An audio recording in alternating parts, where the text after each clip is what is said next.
Assalamualaikum warahmatullahi wabarakatuh.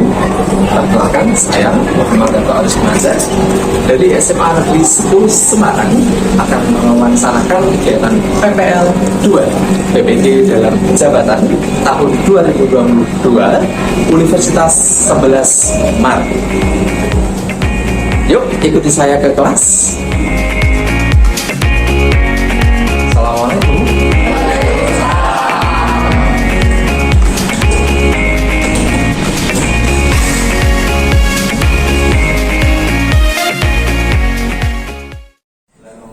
Assalamualaikum warahmatullahi wabarakatuh. Waalaikumsalam warahmatullahi wabarakatuh. Pagi semuanya. Bagaimana kabarnya hari ini? Alhamdulillah baik. Siap belajar? Siap. Belajar sejarah Indonesia? Siap. Baik, sebelum kita memulai kegiatan pembelajaran, kita ngecek dulu ya, ngecek bagaimana sampainya nanti kalian, apakah ada sama yang besarkan di sekitar kalian? Tidak ada ya? Jadi kalian ini sudah mempersiapkan kegiatan pembelajaran dari sebelum mereka masuk ke kelas ini. Oke, nah berikutnya langkah baiknya sebelum kita belajar sejarah, kita berdoa terlebih dahulu agar kegiatan kita dapat berjalan dengan baik dan lancar. Silakan ketua kelas untuk memimpin doa. Sebelum mulai pembelajaran langkah ini kita berdoa terlebih dahulu. Berdoa dimulai. Berdoa selesai. Amin. Alhamdulillah. Ya, semoga kita dapat berjalan baik dan lancar. Nah, di kelas untuk belajar sejarah itu kita harusnya pergi ke masa lalu, ya, pergi ke masa lalu, terus menghubungkan dengan masa yang saat ini dan menghubungkan dengan masa yang akan datang. Nah, sebelum lanjut, ya, Pak Eko presentasi terlebih dahulu. Dari ini siapa ya yang tidak tahu? Kita semua alhamdulillah. Baik, adanya kelas ini memang benar-benar sangat siap. Lanjut. Nah, Pak Eko punya jargon buat kita semua. Ya, jargonnya kalau Pak Eko bilang semangat pagi, ya, maka kalian menjawab dengan pagi. Jas merah semanten jaya. Lalu diakhiri dengan tepuk tangan. Dengan nada yang semangat, dengan tangan seperti ini. Nah, gitu. Siap mulai ya? Yuk, kita coba. Kita tunjukkan semangat kita. Semangat pagi. Pagi.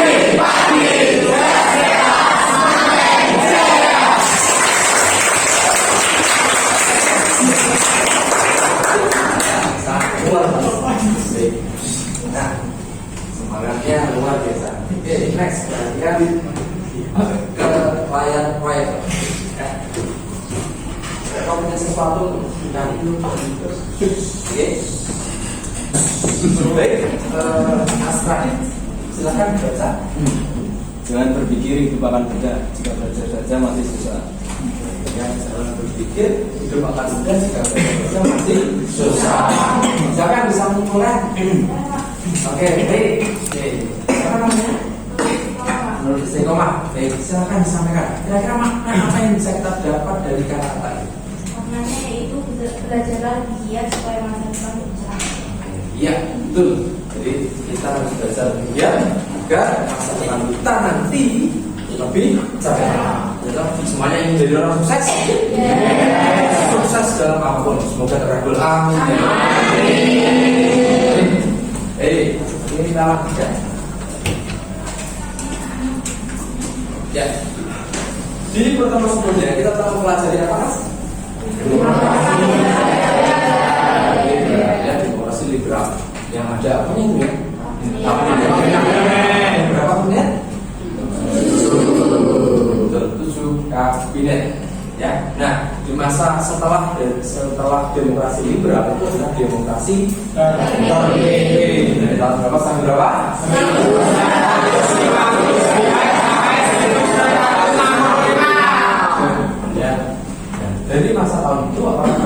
lahir? Oke, kalau kalian belum lahir dan mengetahui tentang kapan kalian lahir, jadi kalian sudah mengetahui dan memahami tentang numerasi seperti itu. Berikutnya, setelah kita mengetahui judul materi kita, demokrasi terpimpin. Nah, sebelum lebih membahas lebih jauh lagi, Pak Eko akan memberikan sebuah pretest, yaitu beberapa soal, 5 soal kerja untuk mengetahui seberapa besar pengetahuan kalian tentang demokrasi terpimpin melalui aplikasi Kahoot. Oke, gitu ya. Nah, silakan buka aplikasinya.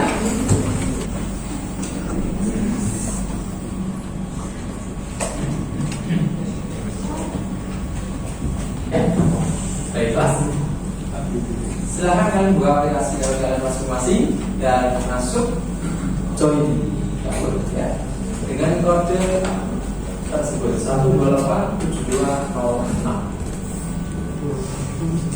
dengan nama C.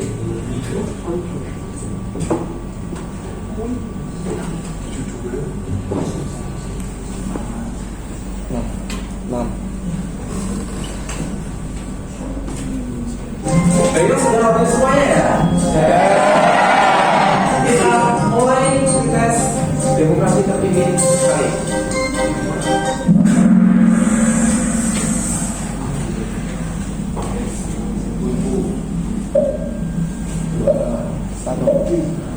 Ya, silakan diawali soalnya.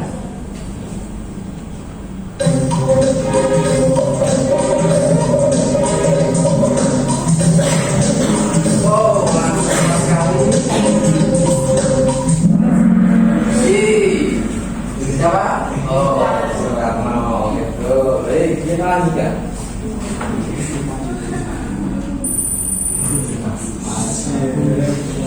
Saya sampaikan dulu. Oke, kita lanjutkan.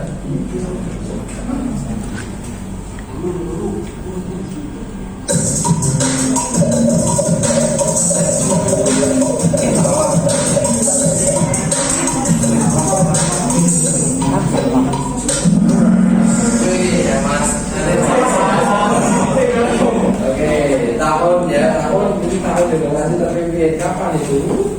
1969 sampai 1965. Baik, kita lanjutkan lagi. Oke, next kita lanjut lagi.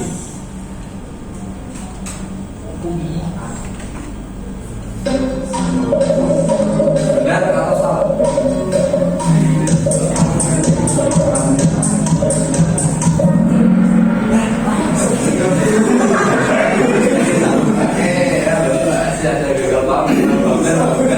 Tinggalan masa demokrasi terpimpin. Kita lanjutkan. Siapa yang mendapat posisi pertama?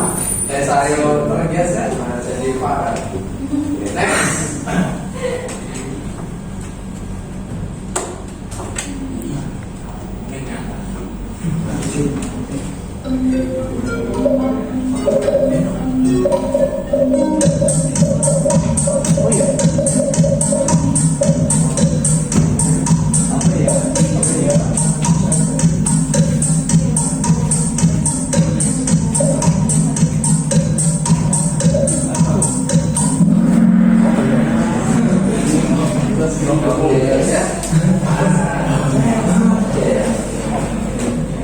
Lanjut lagi.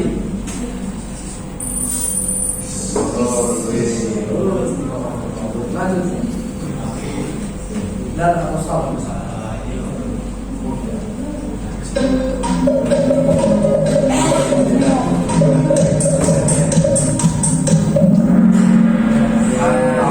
Masih ada yang salah ya?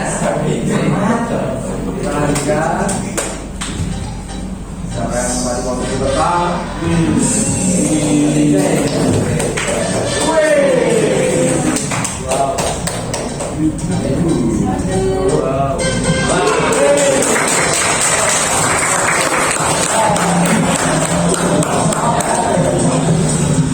Oke.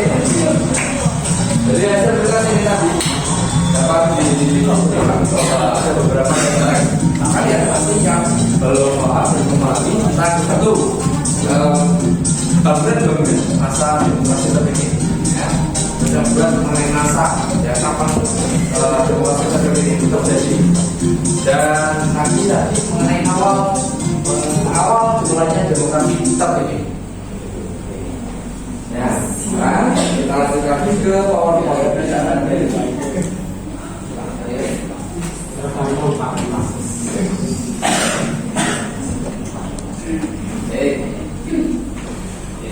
Nah, setelah tadi PKO melaksanakan tes, berikutnya PKO sampaikan dulu di sini sebelum kita lanjut ke materi tujuan pembelajaran kita hari ini. Ya, ada 4 tujuan. Oke, PKO minta tolong untuk nomor 2, silakan dibaca nomor 1. Tujuan pembelajaran nomor 1 yaitu melalui diskusi dan menggali informasi, peserta didik dapat menganalisis keadaan politik Indonesia pada masa demokrasi terpimpin dengan tepat. Oke, baik. Jadi sudah disampaikan untuk tujuan pembelajaran kita nomor 1 adalah mengenai politik Indonesia masa demokrasi terpimpin. Nah, kita lanjut tujuan kita yang kedua. Tujuan pembelajaran yang kedua adalah melalui diskusi dan menggali informasi, peserta didik dapat menganalisis keadaan ekonomi Indonesia pada masa demokrasi terpimpin dengan tepat. Betul. Fokus tujuan nomor 2 adalah bagian ekonomi, menganalisis ekonomi Indonesia pada masa demokrasi terpimpin. Sekarang nomor 3, tujuan nomor 3. Tujuan pembelajaran nomor 3 adalah melalui diskusi dan menggali informasi, peserta didik dapat menelaah keadaan sosial budaya Indonesia pada masa demokrasi terpimpin dengan tepat. Jadi nanti kalian semua akan menelaah keadaan sosial budaya masa demokrasi terpimpin, ya, dilihat dari berbagai macam aspek budaya lainnya. Lanjut yang nomor 4. Tujuan pembelajaran nomor 4 yaitu melalui diskusi dan menggali informasi, peserta didik dapat membuat laporan tertulis mengenai Indonesia pada masa demokrasi terpimpin dengan kreatif dan benar. Oke, nah tujuan nomor 4 ini nanti kalian membuat sebuah laporan tertulis, ya. Laporan tertulis itu nanti akan kalian buat di LKPD yang akan PKO bagikan, ya. Nah, pas selanjutnya pembelajaran kali ini PKO menggunakan model problem based learning. Jadi PKO berdasarkan masalah, ya, berdasarkan masalah. Nanti PKO akan memberikan masalah ke masing-masing kelompok. Nanti PKO membentuk berapa kelompok? Ada 6 kelompok secara heterogen, ya. Jadi anggotanya heterogen, yang mana terdiri dari macam mahasiswa laki-laki, ada perempuannya, dan macam-macam. Jadi campuran seperti itu, ya. Nah, berikutnya yaitu tentang penilaian. Nanti mereka akan mengambil 3 hal penilaian. Yang pertama adalah bagian kognitif, penilaian kognitif itu nanti di bagian evaluasi. Dan yang kedua adalah penilaian afektif. Apa itu? Sikap. Penilaian sikap kalian. Bagaimana sikap kalian terhadap teman kalian, terhadap Pak Eko ketika dalam pembelajaran kali ini. Dan yang ketiga adalah sikap penilaian psikomotorik atau keterampilan. Yang keterampilan apa? Dari laporan tertulis dan juga keterampilan dari kalian berpendapat, menjawab pertanyaan dan berkontribusi dalam kelompok kalian masing-masing seperti itu. Oke, bisa dipahami untuk penilaiannya? Nah, 3 itu nanti yang akan kita. Baik, mulai masuk ke materi. Ya. Saya akan mengajak kalian untuk bernyanyi terlebih dahulu. Nyanyi. Mungkin di antara kalian pasti ada.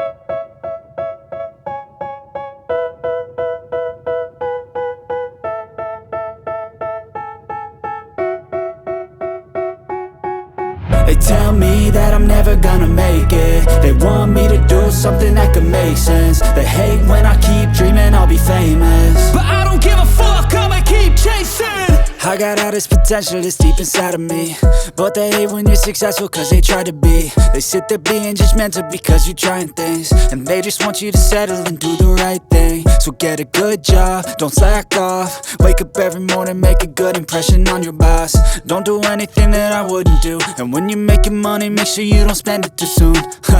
Fuck that, I'll do what I wanna do. I got a different path from everyone and that includes you. Who who are you to tell me how to live life? In these times it feels like nobody's right, yeah. So I'ma figure out what else we succeed, and then invest all of my time into that and proceed.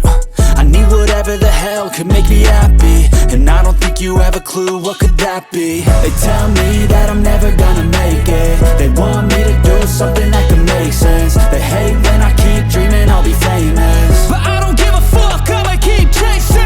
They tell me that I'm never gonna make it. They want me to do something that can make sense. They hate when I keep dreaming I'll be famous, but I don't give a fuck, I'ma keep chasing. I think this life could be special if I get rid of the devils. They think that I am a rebel, I think they want me to settle. There's nobody on my level, they think that work is too stressful. I think that work is essential, the grind is all in your mental. And I don't think you understand what I'll go through just to be in control of my life soon. All the negativity, man, I'm immune. I don't really need a mask with all I've been through. I've been making changes for the ages. 5-10 year plans are contagious. I attack that shit, I'm tenacious. And if you ain't, get the fuck out of my way then. Got one life, I won't regret it. I will fight until I get it. I'll look back one day from heaven and say, damn, I learned some lessons. And say, damn, I had no questions. I had fun in every second, and the journey was a blessing, yeah. They tell me that I'm never gonna make it. They want me to do something that can make sense. They hate when I keep dreaming I'll be famous, but I don't give a fuck, I'ma keep chasing. They tell me that I'm never gonna make it. They want me to do something that can make sense. They hate when I keep dreaming I'll be famous, but I don't give a fuck, I'ma keep chasing.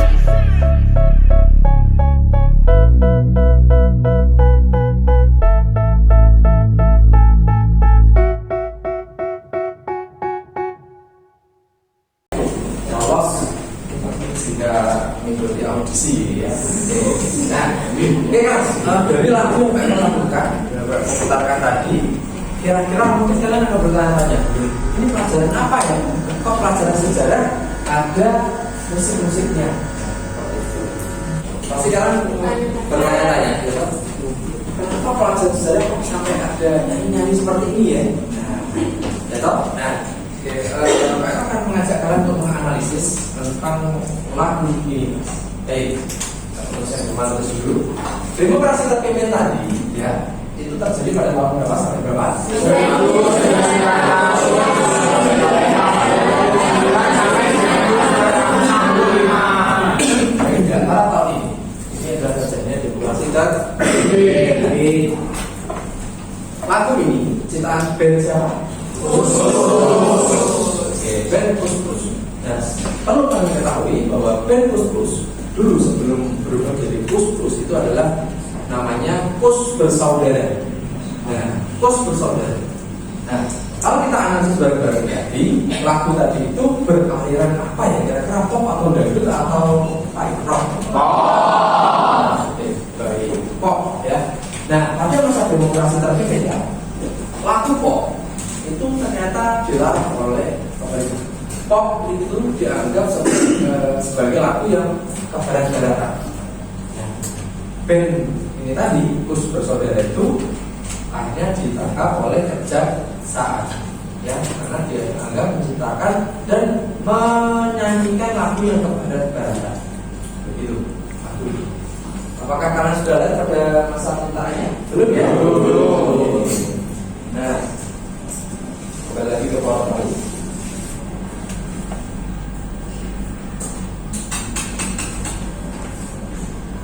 Baik, ini ya, ini teks yang kita nyanyikan tadi.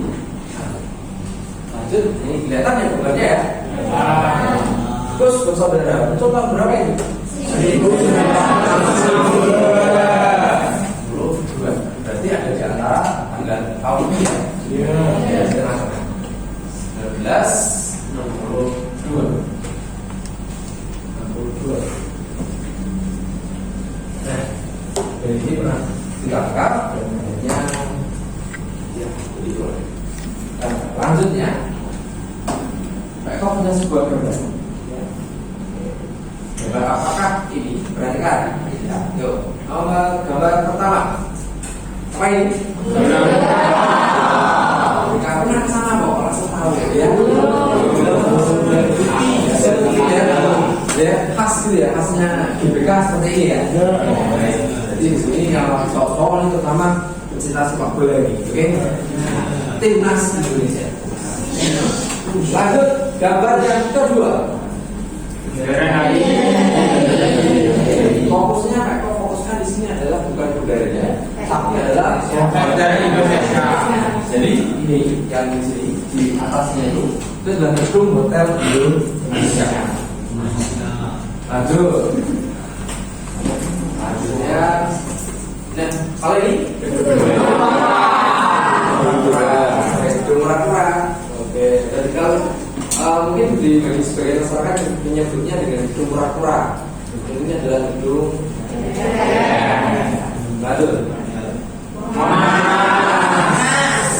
Monas, pernah tenang juga. Nah, kalau yang belum juga segera ke sana. Nah di Monas, ya, Monas ini tingginya berapa gitu? Misalnya, lanjut gambar berikutnya.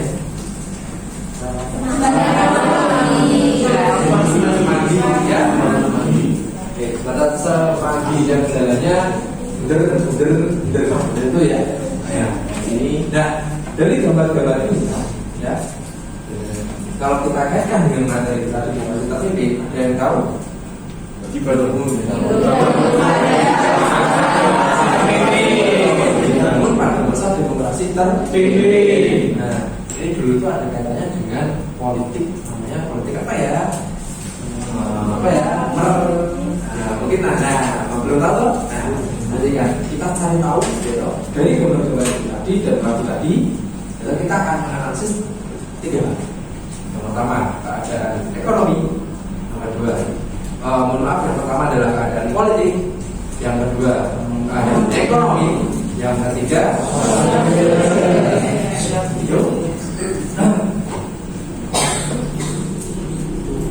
selanjutnya adalah bagian kelompok yang seperti yang Eko sampaikan di awal tadi.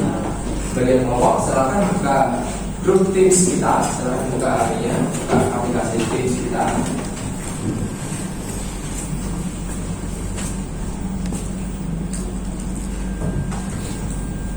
Kalau sudah menyampaikan pembagian kelompoknya di situ yang secara heterogen. Oke, sudah muncul semuanya? Ya, baik. Ini bisa dipahami anggota kelompoknya ya.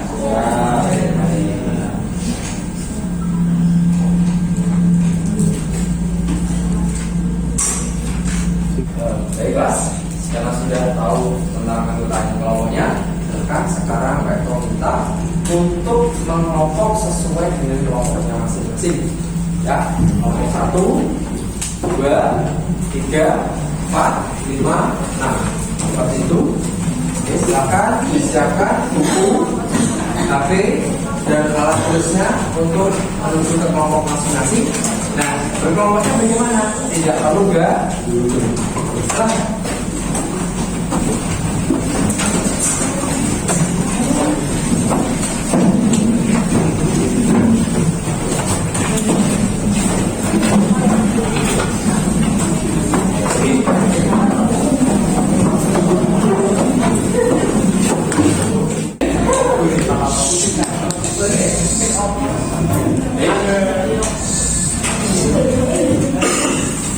sudah mengelompok semuanya? Sudah. Kelompok 1, kelompok 2, kelompok 3, kelompok 4, kelompok 5, kelompok 6. Baik, semuanya sudah kelompok. Nah, di kesempatan kali ini kita akan membagikan LKPD yang mana akan menuangkan hasil laporan tertulis di LKPD, ya. Kelompok 1, berikutnya kelompok 2, berikutnya kelompok 3,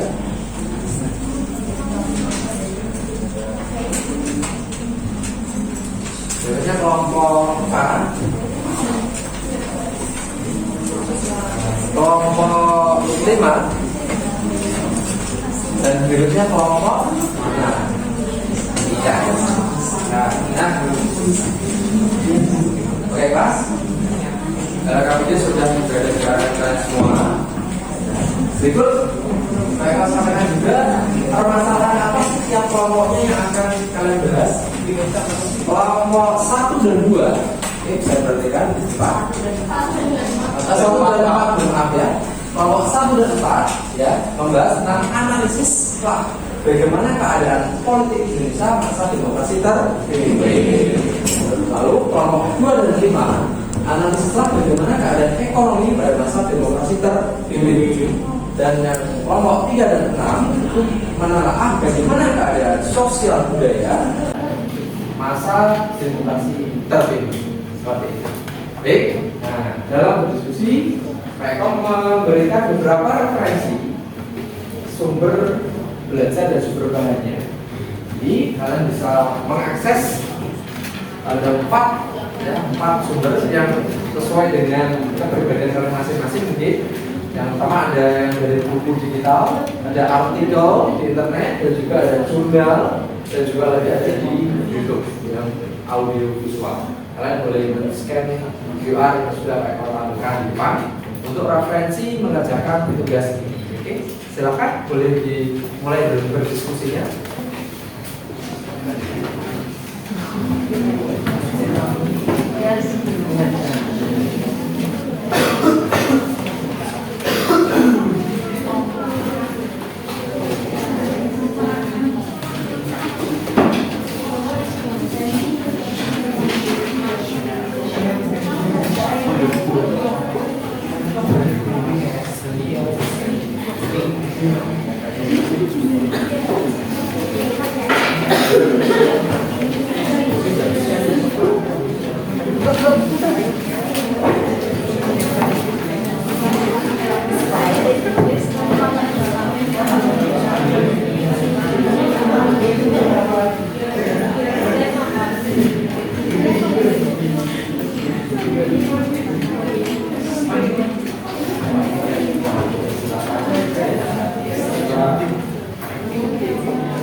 Tidak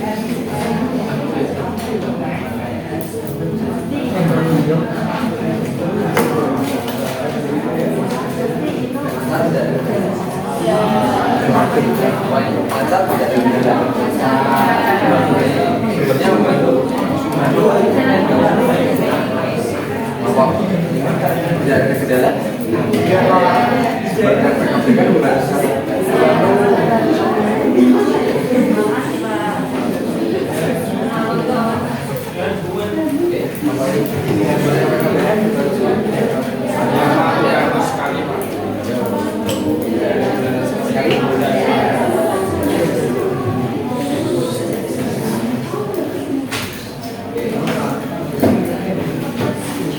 Baiklah, saya rasa untuk diskusinya cukup selesai ya, cukup ya sampai di sini.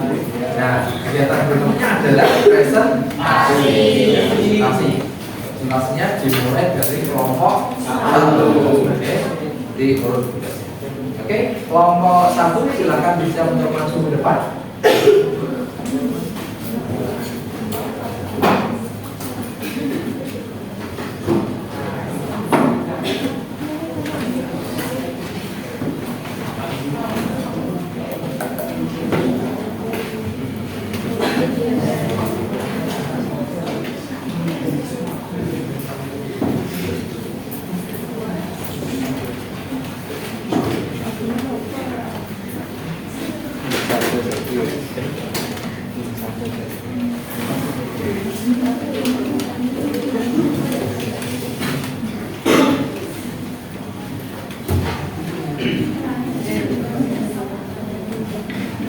Assalamualaikum warahmatullahi wabarakatuh. Waalaikumsalam warahmatullahi wabarakatuh. Selamat pagi, salam sejahtera untuk kita semua. Terima kasih pada Pak Eko yang telah memberikan kesempatan untuk mempresentasikan hasil diskusi kami. Sebelum ke inti materi, baiknya kita memperkenalkan diri terlebih dahulu. Perkenalkan, saya Ahmad Wahyudian Wardiokusono. Perkenalkan, saya Alfia Mahputri, absen 2. Perkenalkan, nama saya Maya Rahmawati, absen 20. Perkenalkan, nama saya Najwa Tersira, absen 25. Saya Hafidh Afif, absen 29. Saya Safidah Feni Nurhaliza, absen 25. Baik, di sini kami akan mengulas bagaimana keadaan politik pada masa demokrasi terpimpin. Sebelum keadaan politik dalam demokrasi terpimpin, kalian harus tahu demokrasi terpimpin itu apa. Demokrasi terpimpin adalah sistem demokrasi di mana seluruh keputusan berpusat pada pemimpin negara yang saat itu dijabat oleh presiden yang bernama Soekarno. Demokrasi ini diumumkan pertama kali oleh Presiden Soekarno pada pembukaan sidang konstituan ke tanggal 10 November tahun 1956. Sistem pemerintahan ini berlangsung dari tahun 1959 hingga 1965. Keadaan politik pada masa demokrasi terpimpin dilatar belakangi oleh belum tercapainya kestabilan nasional di masa demokrasi liberal. Banyak mengalami perselisihan politik hingga gerakan separatis pada daerah-daerah serta konstituan gagal menjalankan tugasnya untuk membuat undang-undang dasar baru. Dilanjutkan oleh pemateri yang kedua ialah Alfia Almas Putri. Silakan waktu dan tempat dipersilakan. Untuk mengeluarkan bangsa dari persoalan politik tersebut, Presiden Soekarno mengeluarkan dekret pada 5 Juli 1969 yang disebut dengan Dekret Presiden 5 Juli 1969 yang berisikan 1. Menetapkan pembubaran konstituante. 2. Menetapkan UUD 1945 berlaku bagi segenap bangsa Indonesia dan seluruh tumpah darah Indonesia terhitung mulai tanggal ketetapan dekret dan tidak berlakunya lagi UUD sementara. 3. Pembentukan MPRN. terdiri atas anggota DPR ditambah dengan putusan-putusan dan golongan serta pembentukan Dewan Pertimbangan Agung sementara. Dimulailah era baru demokrasi dan pemerintahan Indonesia, yaitu demokrasi terpimpin dengan sistem pemerintahan presidensial yang meliputi 1. Kabinet Kerja 1, 2. Kabinet Kerja 2, 3. Kabinet Kerja 4, 4. Kabinet Dwikora 1, 5. Kabinet Dwikora 2, dan 6. Kabinet Dwikora 3. Selanjutnya dilanjutkan dengan materi maya. Pada materi selanjutnya yaitu tentang kekuatan politik nasional pada masa demokrasi terpimpin. Pada masa demokrasi terpimpin, kekuatan politik terpusat pada 3 kekuatan politik terbesar, yaitu yang pertama Presiden Soekarno, yang kedua Partai Komunis Indonesia atau PKI, dan juga TNI Angkatan Darat. Presiden memiliki kekuasaan tertinggi yang dapat dengan mudah menyingkirkan pihak yang dianggap tidak sejalan atau bertentangan dengan politik. Sampai dengan tahun 1961, hanya terdapat 10 partai politik yang diakui oleh pemerintah, yaitu yang pertama ada PNI, kedua ada NU, ketiga ada PKI, keempat ada Partai Katolik, kelima ada Partai Indonesia, keenam ada Golkar, ketujuh PSII, kedelapan IPKI, kesembilan Partai Kristen Indonesia atau Partindo, dan kesepuluh ada Persatuan Terbiat Islam atau PTI. Materi selanjutnya akan dijelaskan oleh Nacia.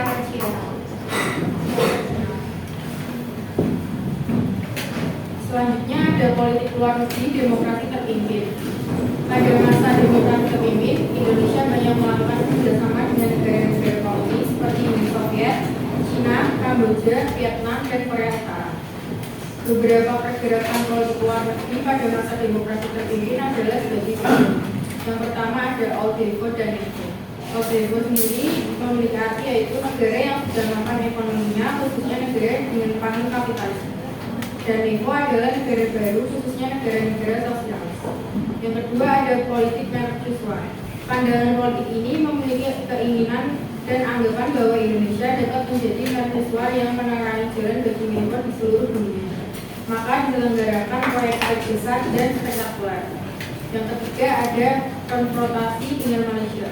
Pada tanggal 3 Mei 1964, Presiden Soekarno mengeluarkan Bi Komando Rakyat atau Bikora yang berisi 1. Perhebat ketahanan revolusi Indonesia, 2. Bantu perjuangan revolusioner rakyat Malaysia, Singapura, Sarawak, Sabah, dan Brunei untuk memerdekakan diri dan membanggakan negara bangsa Malaysia. Selanjutnya ada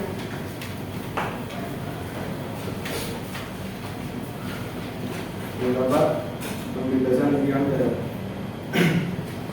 Belanda bersiap untuk menyelesaikan sengketa dengan darat setelah adanya operasi infiltrasi Indonesia berhasil.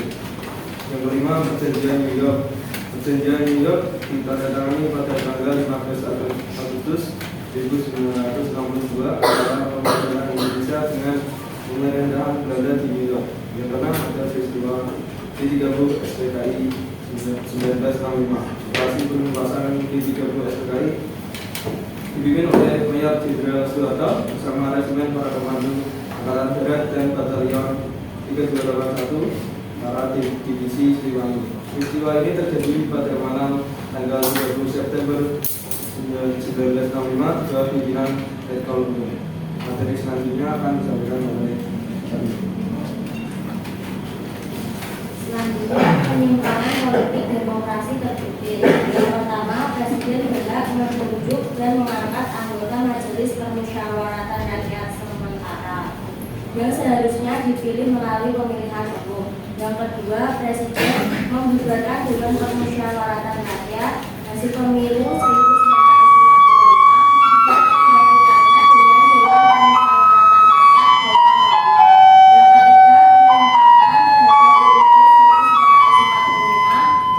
demokrasi terpimpin adalah pengangkatan presiden seumur hidup. Yang keempat, pada masa demokrasi terpimpin, politik luar negeri Indonesia cenderung ke blok timur.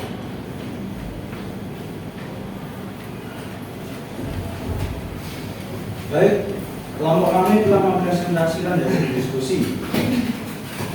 Selanjutnya dilanjutkan dengan sesi tanya jawab. Teman-teman, apakah ada yang ingin bertanya? Wah, sangat banyak sekali kan.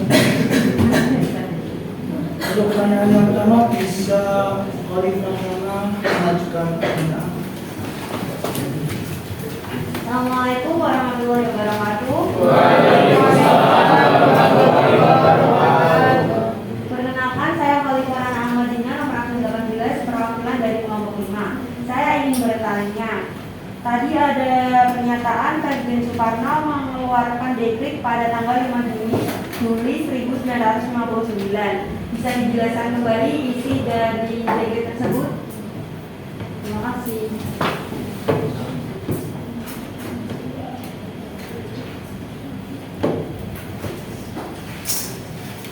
Terima kasih untuk pertanyaannya, sehingga saya menjawab.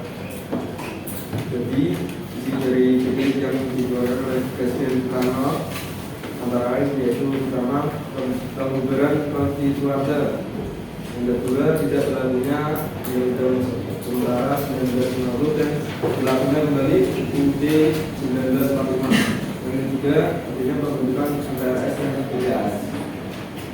Terima kasih. Mohon maaf sebelumnya, tadi saya lihat di ruangan nanti tidak memperhatikan presentasi dari kami. Jadi kelompok kami ingin memberikan pertanyaan untuk di ruangan nanti. Pertanyaannya adalah, pada masa demokrasi terpimpin, kekuatan politik terpusat pada 3 kekuatan terbesar. Sebutkan kekuatan terbesar tersebut. Tadi sini jawab yaitu ada Presiden Soekarno, kemudian ada Partai Komunis Indonesia, kemudian ada Utara, Nasional Indonesia Angkatan Darat. Baik, sekian dari kelompok kami telah mempresentasikan materi mengenai keadaan politik di masa demokrasi terpimpin.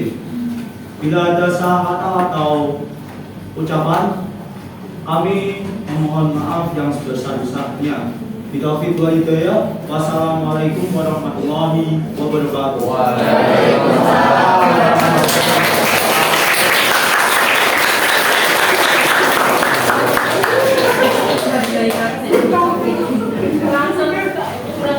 Ya baik, presentasi yang sangat luar biasa dari kelompok 1 ya kelas. Nah, silakan ini kita lanjutkan lagi. Kalau tadi kelompok 1 tentang keadaan politiknya, dan sekarang kita ke kelompok yang kedua itu tentang keadaan ekonomi masa demokrasi terpimpin. Nanti di akhir, kalau kalian sudah selesai presentasi semua, baru akan memberikan penguatan materi tentang demokrasi terpimpin ini.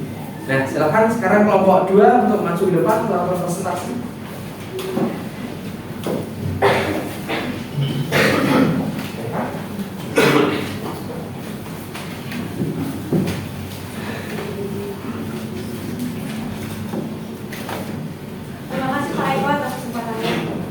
Assalamualaikum warahmatullahi wabarakatuh. Waalaikumsalam warahmatullahi wabarakatuh. Kami dari kelompok ekonomi masa demokrasi terpimpin akan mempresentasikan hasil kerja dari kelompok kami. Sebelum memasuki materi, alangkah baiknya perkenalan terlebih dahulu. Ada pepatah mengatakan, tak kenal maka tak sayang, sudah kenal berarti harus disayang. Oke. Perkenalkan, nama saya Nur Istiqomah, nomor absen 28, dan saya ditemani oleh rekan-rekan saya. Yang pertama ini ada Mbak-mbak cantik, dan yang terakhir ada Mas-mas ganteng. Oke, kita mulai dari Mbak-mbak cantiknya terlebih dahulu. Perkenalkan, nama saya Budi Juliana, nomor absen 25. Perkenalkan, nama saya Setara Berwati, nomor absen 31. Perkenalkan, nama saya Abu Ais, nomor absen 31.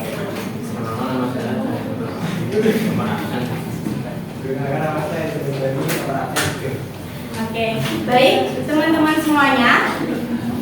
Sekilas info teman-teman, pada era demokrasi terpimpin itu ditandai dengan adanya dekret presiden tanggal 5 Juli 1959. Ciri-ciri dari sistem demokrasi terpimpin ini antara lain, yang pertama, pimpinan negara itu sangat mendominasi. Yang kedua, terbatasnya peran partai politik. Yang ketiga, meluasnya peran militer sebagai unsur politik. Dan yang terakhir, berkembangnya pengaruh PKI, Partai Komunis Indonesia. Oke. Problem atau masalah pertanyaan dari Pak Eko yaitu keadaan ekonomi Indonesia pada masa demokrasi terpimpin ini?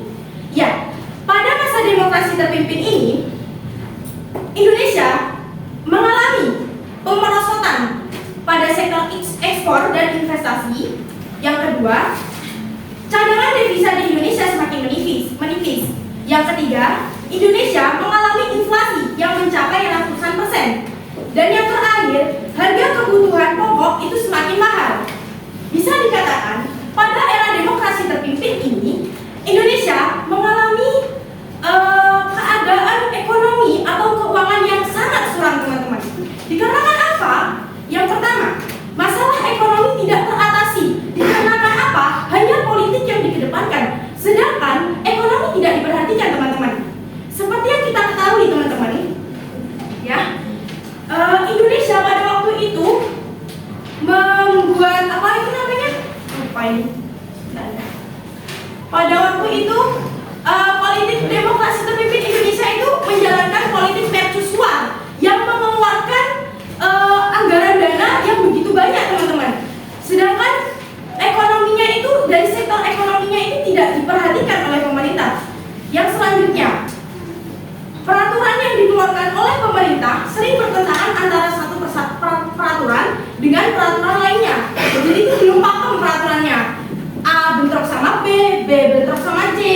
Selanjutnya, tidak ada ukuran objektif untuk menilai suatu usaha atau hasil dari suatu usaha. Itu tuh udah berhasil atau belum, itu gagal atau belum, itu belum tahu.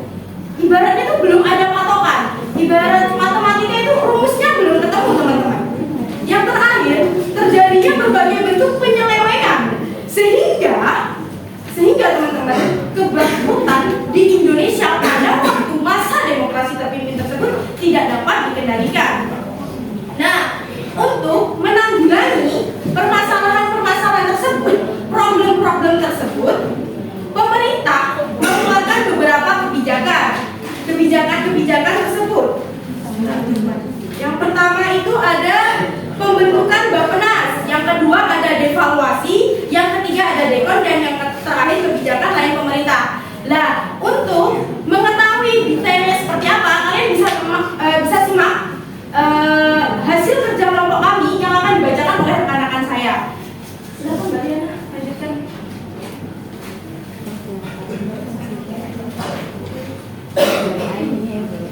Yang pertama yaitu pembentukan Badan Perencanaan Pembangunan Nasional atau Bappenas.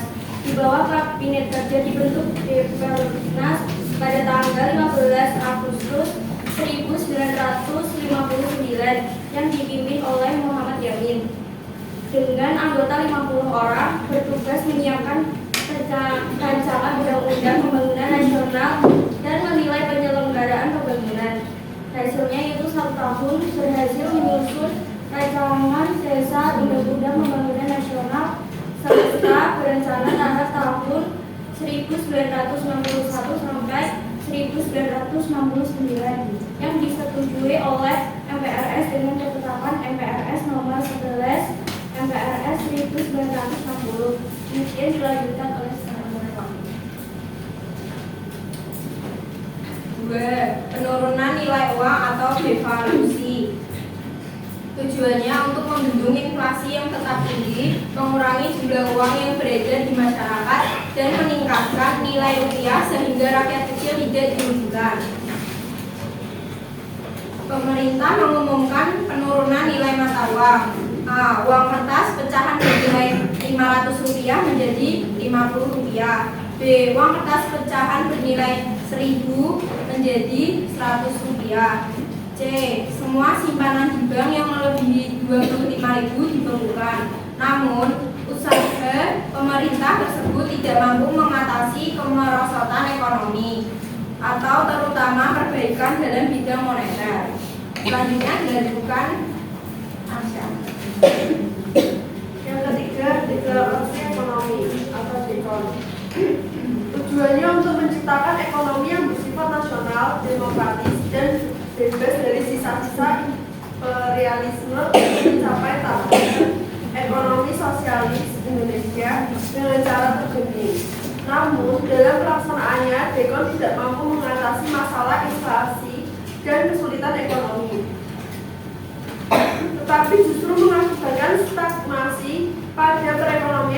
Indonesia. Struktur ekonomi Indonesia menjurus pada sistem etatisme yang mengakibatkan defisit semakin meningkat sehingga menambah berat beban inflasi. Tanggal 11 Mei 1965, Presiden Soekarno mengeluarkan penetapan Presiden nomor 8 tahun 1965 tentang Bank Tunggal Milik Negara, yaitu Bank Tunggal Milik Negara ketujuannya dibawah Bank Sentral. Bank-bank pemerintah menjadi unit fungsi dari Bank Negara Indonesia. Harusnya kasus dan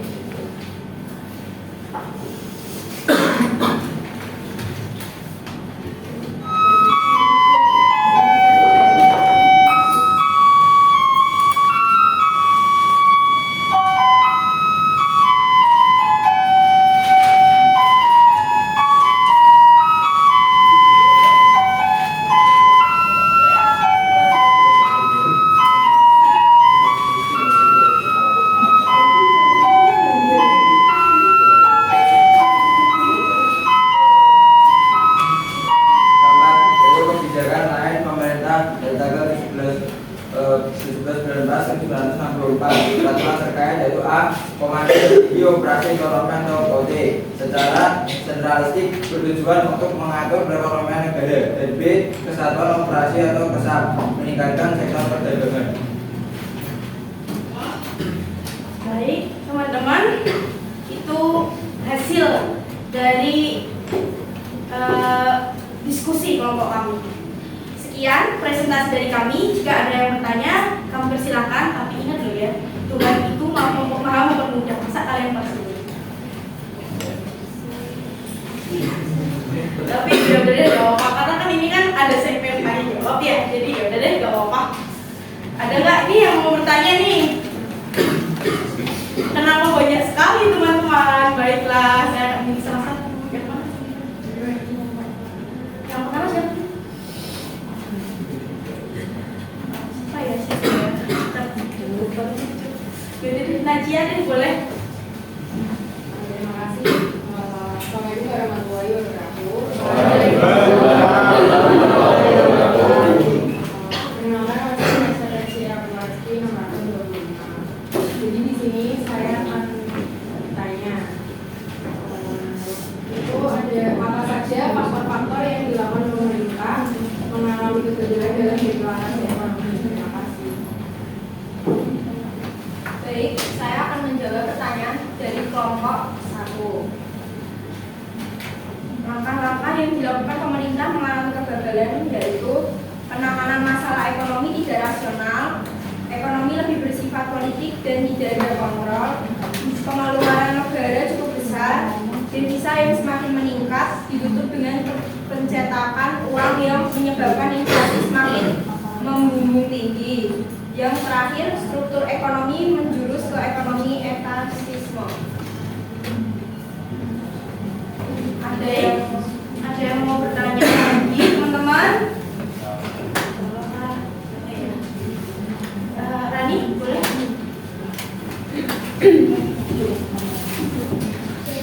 Terima kasih atas kesempatannya. Saya Rani Budiwayani dari kelompok 6 ingin bertanya mengenai perbedaan tugas dari Departemen dan Bappenas.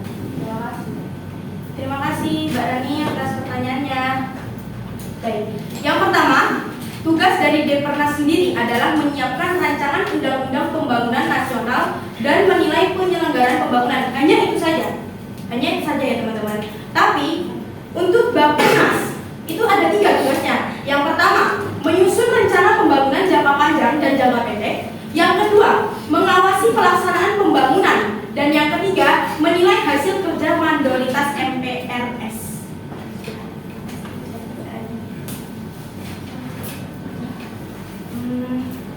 Karena kan tadi kalian bertanya nih, gak adil kan kalau kita mau bertanya. Sekarang giliran kami nih yang mau bertanya kalian. Seperti yang kita ketahui sebelumnya, demokrasi terpimpin ini kan ditandai dengan adanya dekret presiden nih ya. Aku mau tanya, apa sih isi dari dekret presiden itu? Ada kan yang mau jawab? Ya, Marsha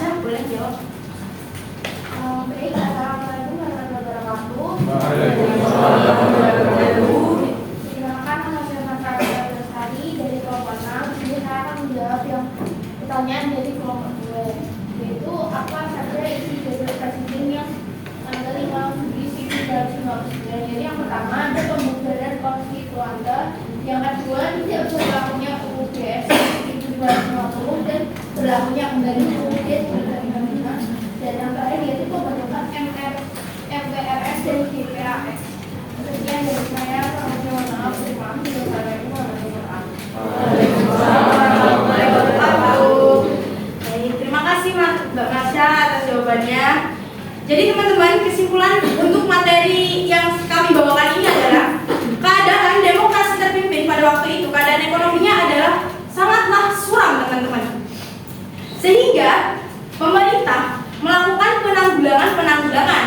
Yang pertama itu ada pembentukan Badan Perencanaan Pembangunan Nasional.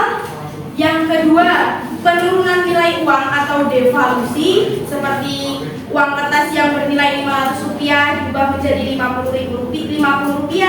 Terus ada uang kertas yang bernilai Rp1.000 diubah menjadi Rp100.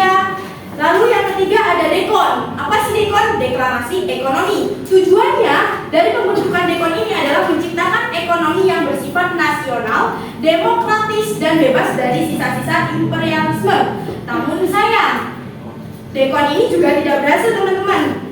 Lalu yang terakhir ada kebijakan lain dari pemerintah, yaitu terkait dengan pembentukan Komando Tertinggi Operasi Ekonomi, dan yang kedua adalah Kesatuan Operasi.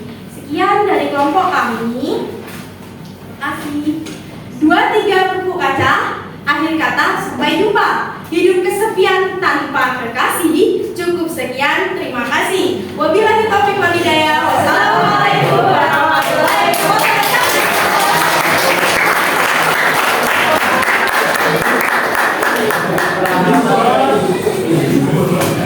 Presentasi yang luar biasa dari kelompok 2. Nah, tadi tentang keadaan ekonomi sampai demokrasi terpimpin. Nah, kita lanjutkan ke kelompok yang ketiga, yaitu tentang keadaan sosial budaya pada masa demokrasi terpimpin. Terus silakan kelompok 3 maju ke depan.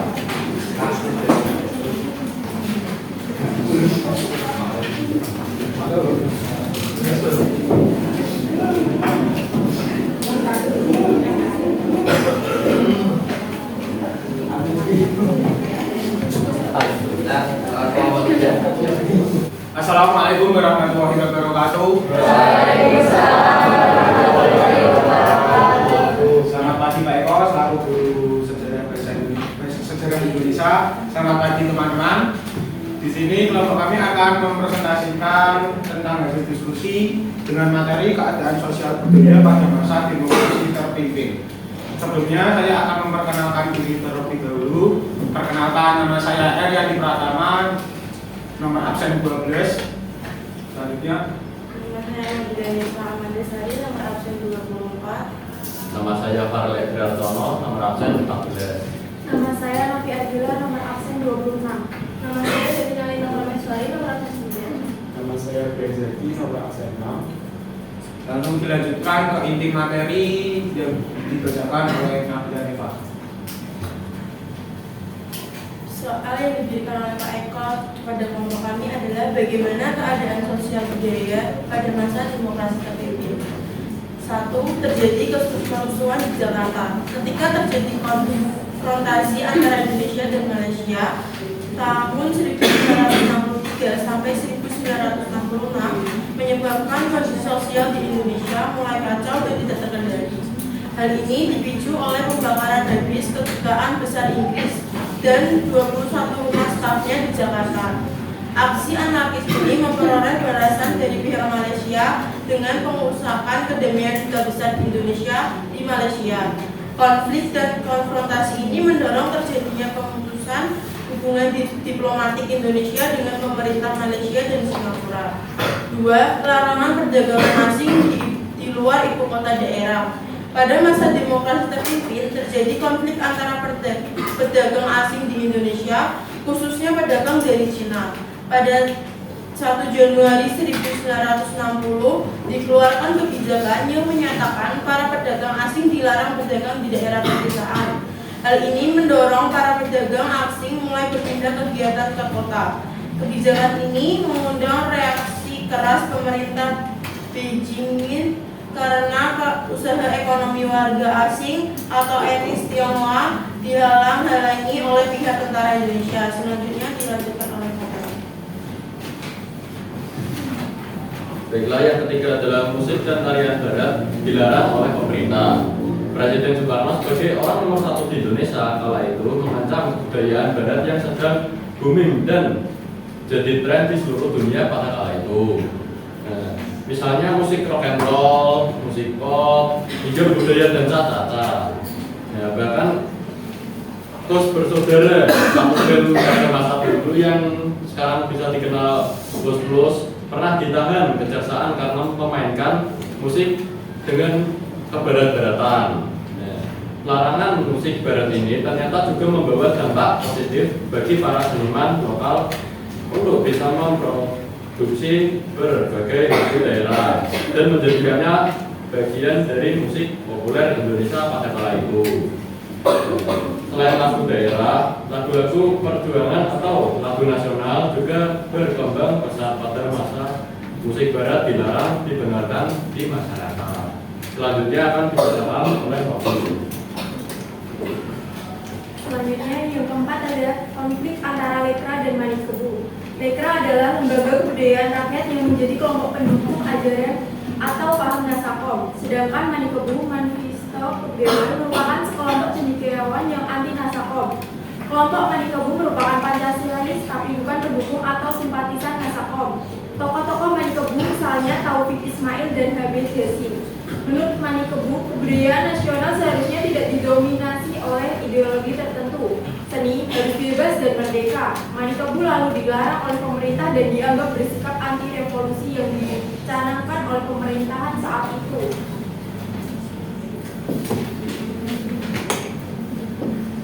Baiklah, setelah pemeriksaan materi, selanjutnya kita menuju ke sesi tanya jawab. Dipersilakan siapa yang mau bertanya dari kelompok. Oke, untuk Mutiara, dipersilakan. Terima kasih atas kesempatannya. Saya ingin menanyakan, maaf sebelumnya, perkenalkan nama saya Mutiara Lutfi Gumeisa, perwakilan dari kelompok 4. Saya ingin menanyakan apa alasan musik dan tarian barat dilarang pemerintah pada saat masa demokrasi terpimpin. Terima kasih. Baiklah. Baik, terima kasih atas pertanyaannya. Izinkan saya menjawab pertanyaan Budi. Alasan musik dan tarian barat dilarang pemerintah pada masa demokrasi terpimpin yaitu karena hal tersebut dianggap menyerupai bangsa-bangsa barat dan tidak mencerminkan semangat revolusi yang pada saat itu sedang ramai. Terima kasih. Pertanyaan selanjutnya, siapa yang ingin bertanya? Untuk yang lain tidak. Baik, terima kasih atas kesempatannya. Perkenalkan nama saya Nabi Muhammad, absen 13, keadilan dari kelompok 6. Izin bertanya, apa dampak konfrontasi antara Indonesia dan Malaysia? Terima kasih. Baik, terima kasih atas pertanyaannya. Saya akan menjawab pertanyaan dari Erlangga. Dampak dari konfrontasi antara Indonesia dan Malaysia yaitu menyebabkan kondisi sosial Indonesia saat itu kacau dan tidak terkendali. Konfrontasi ini antara Indonesia dan Malaysia mendorong terjadinya pemutusan hubungan diplomatik Indonesia dengan pemerintah Malaysia dan Singapura. Sekian, terima kasih. Setelah ini pertanyaan dari kami dan ditujukan untuk semuanya. Yang bisa menjawab boleh angkat tangan. Pertanyaannya adalah kepanjangan dari Lekra. Untuk Mas Radit bisa menjawab. Jadi, bagian dari mereka adalah budaya rakyat. Terima kasih.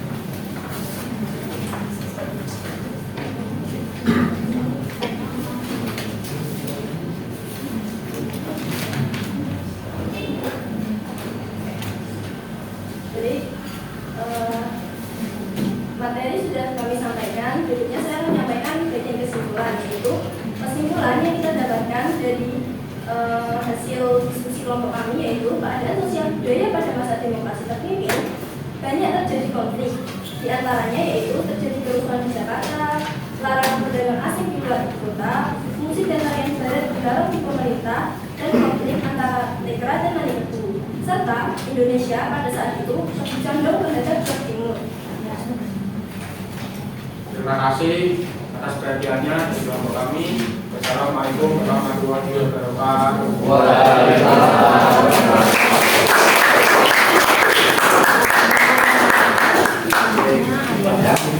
Nasihat berikut.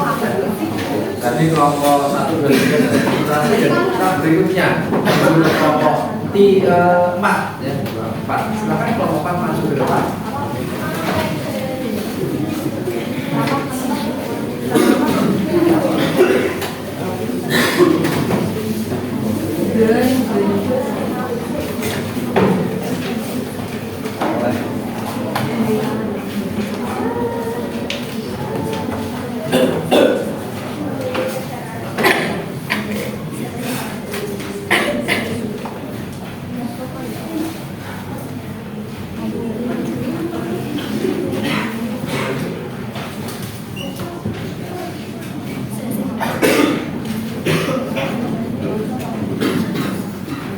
Assalamualaikum warahmatullahi wabarakatuh. Waalaikumsalam warahmatullahi wabarakatuh. Selamat pagi Pak Eko sebagai guru pengampu. Selamat pagi teman-teman semua. Di sini saya Yuroman Aji ingin bersama kelompok saya ingin memberikan presentasi dari diskusi kami tentang perkembangan politik pada demokrasi terpimpin. Nah, maka sebelum kita memulai presentasi tersebut, sebaiknya kita perkenalkan terlebih dahulu. Saya sendiri yaitu Yuroman Aji Okto 11 Presiden KAP. Perkenalkan, nama saya Muhammad Yahya Nabi Mustafa, nomor 22. Nama saya tidak ada Julia, absen 8. Nama saya Berfatiana, absen 36. Nama saya Mutiara Lutfi Gumaisa, nomor absen 23. Nama saya Patrana Bayan Munarda, nomor absen 15. Untuk mempersingkat waktu, sebaiknya kita langsung saja pada inti pembahasan pada siang hari ini, yaitu presentasi dari diskusi kami. Dia akan dimulai dengan Baik, saya akan membacakan terlebih dahulu persoalan yang diberikan Pak Eko pada kelompok kami. Persoalannya adalah analisislah bagaimana keadaan politik Indonesia pada masa demokrasi terpimpin. Maka jawabannya adalah perkembangan politik pada masa demokrasi terpimpin itu adalah latar belakangnya. Jadi sebelum rekan-rekan saya memberikan hasil-hasil lainnya, maka saya akan membacakan latar belakangnya. Kehidupan politik demokrasi terpimpin itu dilatar belakangi oleh belum pernah tercapainya kestabilan secara nasional di masa sebelumnya atau demokrasi parlementer. Saat itu persaingan partai-partai politik yang menyebabkan pergantian kabinet terus terjadi hingga tidak mampu bekerja secara efisien. Selain itu, Dewan Konstituante hasil pemilu tahun 1955 ternyata tidak berhasil melaksanakan tugasnya untuk menyusun undang-undang dasar baru bagi Indonesia. Untuk pembahasan selanjutnya akan dibacakan oleh rekan saya yaitu Tiga Saja. Oleh karena itu muncul gagasan untuk melaksanakan model pemerintahan demokrasi terpimpin dan kembali kepada UUD 1945. Pada tanggal 7 Juli 1959, Presiden Soekarno mengeluarkan dekret presiden yang isinya 1. Pembubaran konstituante, dan 2. Tidak berlakunya UUD S 1950 dan berlakunya UUD 1945, dan yang ketiga yaitu pembentukan MPRS dan DPRS. Selanjutnya dilanjutkan oleh Bapak. Berlakunya UUD 1945 melalui dekret presiden dengan 1959 ternyata sangat diterima baik oleh rakyat Indonesia. Dengan dikeluarkannya dekret presiden 5 Juli 1959, berakhirlah masa demokrasi parlementer yang digantikan dengan demokrasi terpimpin. Pada saat itu pula, sistem kabinet parlementer ditinggalkan dan pada demokrasi terpimpin digantikan sistem kabinet presidensial yang meliputi 1. Kabinet kerja 1, 2. Kabinet kerja 3, Kabinet kerja 3, 4. Kabinet kerja 4, 5. Kabinet Bikora 1, 6. Kabinet Bikora 2, dan terakhir Kabinet Bikora 3. selanjutnya kami membuka untuk tanya jawab pada kelompok kami. Adakah dari kelompok lain yang menanyakan pada Bapak kami.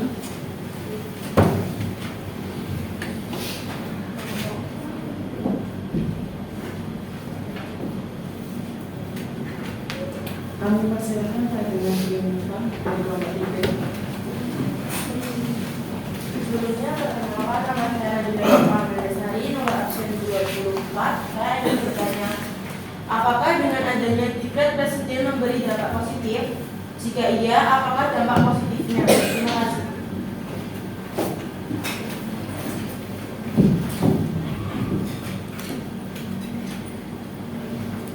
Baik, izinkan saya menjawab pertanyaan dari Neva. Jadi, dekret presiden memiliki dampak positif, antara lain menyelamatkan negara dari perpecahan dan krisis panjang politik, serta membentuk lembaga tinggi negara seperti MPRS dan DPRS, serta memberikan jaminan seperti UUD 1945 sebagai pedoman hidup negara Indonesia. Sekian yang bisa saya jawab. Terima kasih. Selanjutnya, apakah ada pertanyaan lagi dari Bapak lain?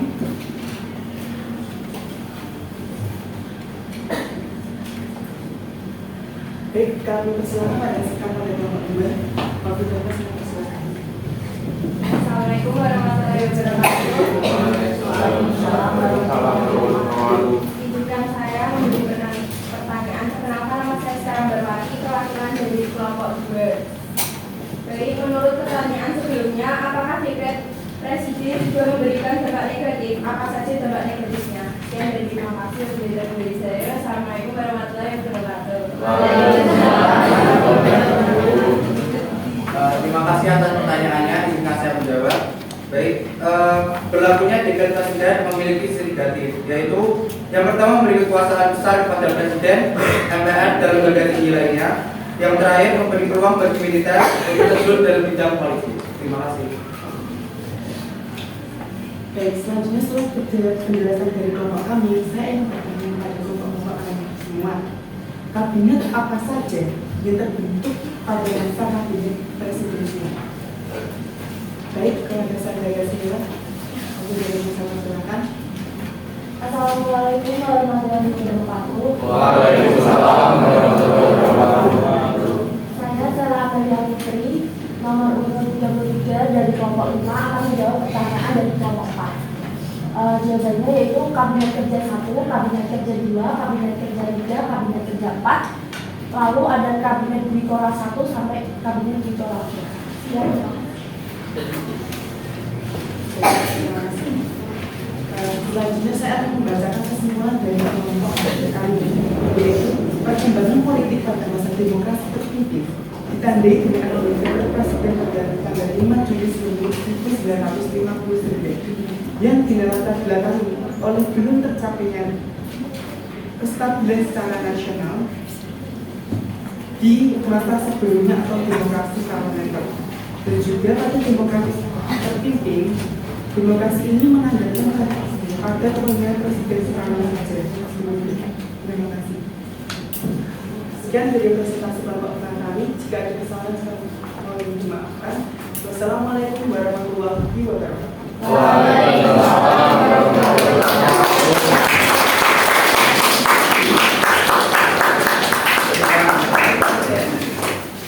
Kita lanjutkan kelompok yang berikutnya, tapi sudah bukan dalam negeri dan luar negeri. Nah, sekarang kita lanjut ke yang berikutnya, yaitu pelajaran ekonomi. Silakan kelompok 5.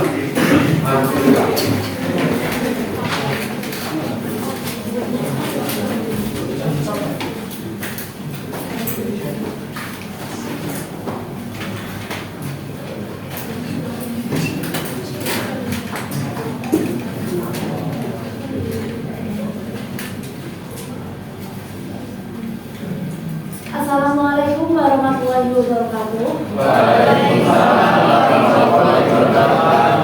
Selamat pagi teman-teman semuanya.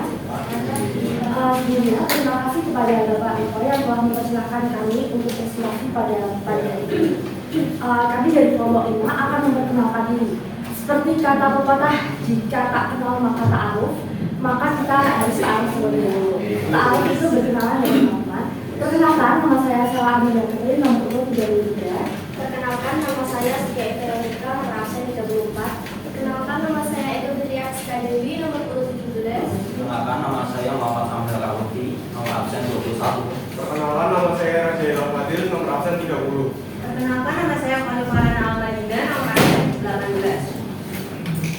Jadi pada presentasi kali ini kami akan menjelaskan bagaimana keadaan ekonomi pada masa demokrasi terpimpin. Pada masa demokrasi terpimpin, kondisi perekonomian Indonesia pada saat itu sangat tidak stabil. Hal tersebut dibuktikan dengan beberapa hal. Yang pertama yaitu inflasi yang tinggi, kedua cadangan devisa yang mulai menipis, ketiga kegiatan ekspor dan impor yang macet, dan keempat tingginya harga kebutuhan pokok masyarakat Indonesia.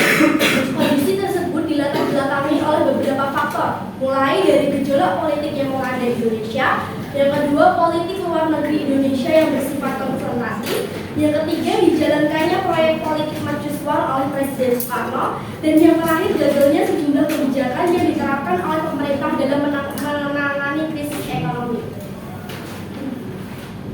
Salah satu kebijakan ekonomi pada masa demokrasi terpimpin adalah ekonomi terpimpin. Ekonomi terpimpin merupakan sistem ekonomi di mana semua aktivitas ekonomi dipusatkan di pemerintah.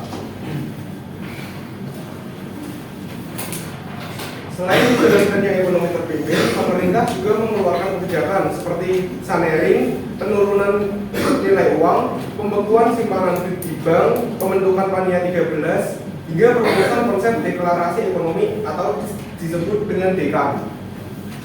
Baik, itu tadi adalah hasil diskusi dari kelompok kami. Untuk kelompok lain, adakah pertanyaan yang ingin disampaikan? Jika ada, silakan angkat tangan.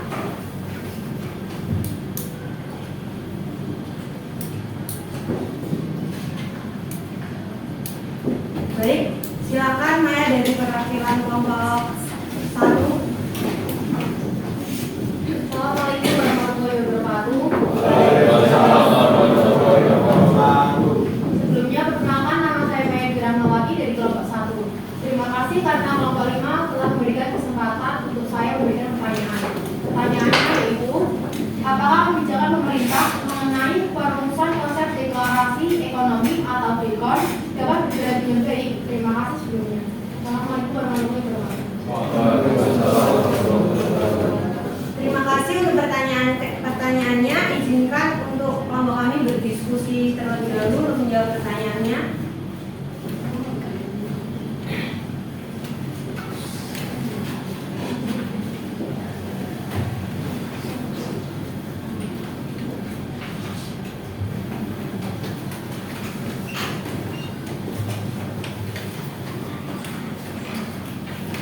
Baik, jadi saya akan menjawab pertanyaan dari Maya. DEKON tidak mampu mengatasi kesulitan ekonomi dan masalah inflasi. Hal tersebut disebabkan oleh beberapa faktor, yaitu tidak terwujudnya pinjaman dari IMF, pemutusan hubungan diplomatik dengan Malaysia, konfrontasi dengan Malaysia dan negara-negara. Terima kasih. Adakah pertanyaan lain? Silakan Mas ya. Baik, terima kasih atas kesempatannya. Perkenalkan, saya Marsha Arika dari kelompok 6. Saya ingin bertanya ke kelompok 5. Apakah kebijakan ekonomi terpimpin yang telah diterapkan dapat mengatasi kebijakan perekonomian Indonesia yang sangat tidak stabil? Terima kasih. Terima kasih untuk pertanyaannya. Izinkan sekali lagi kelompok kami untuk berdiskusi.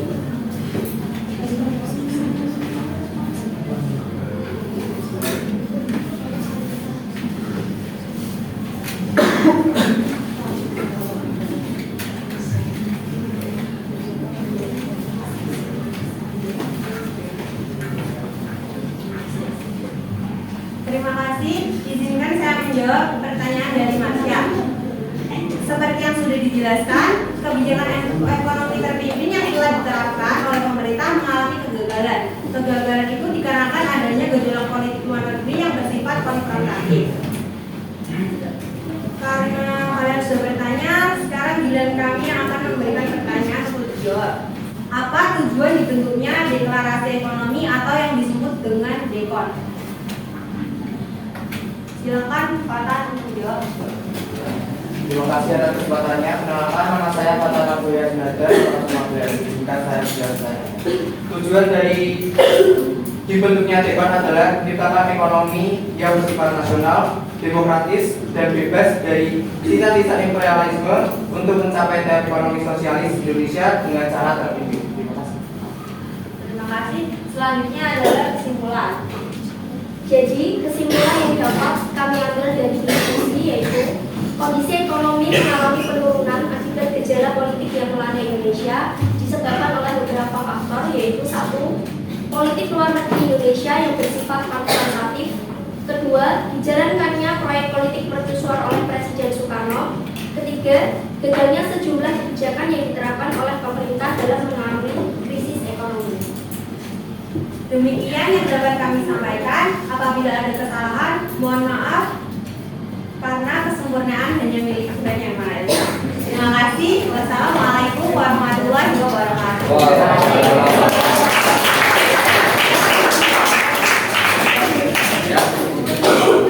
Lima. Baik, kelas tadi presentasi yang luar biasa dari kelompok 5. Sekarang kita lanjutkan ke kelompok yang terakhir, yaitu kelompok 6. Ya, silakan kepada kelompok 6 untuk presentasi ke depan.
Keadaan sosial budaya pada masa demokrasi terpimpin terjadi dengan adanya peristiwa yang memberikan dampak negara Indonesia itu sendiri.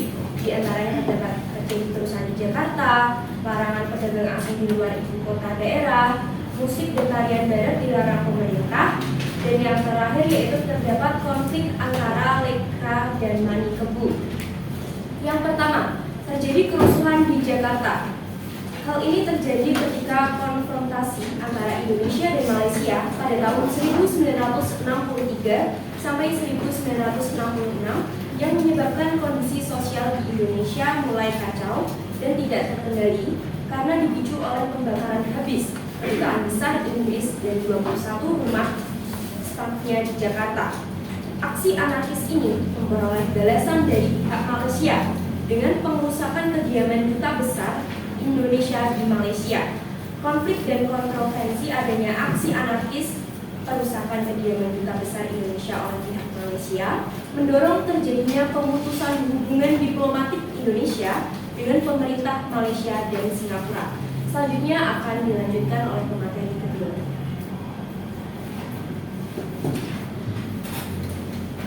Yang kedua, larangan pedagang asing di luar ibu kota daerah.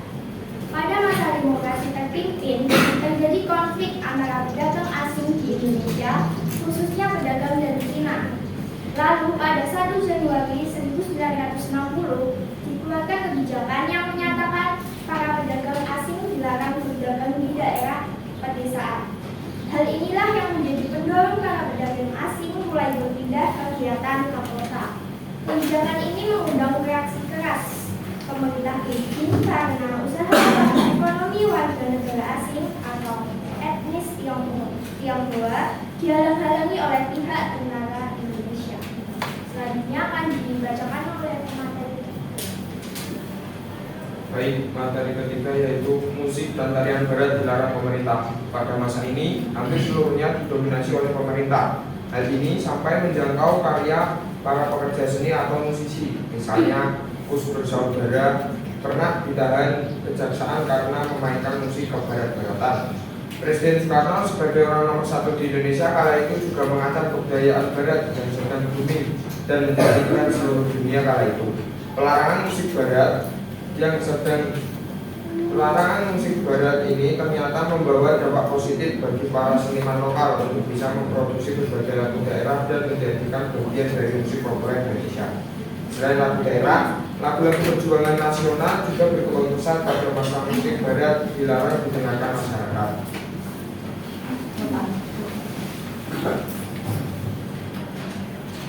Yang keempat yaitu konflik antara Lekrat dan Maritim.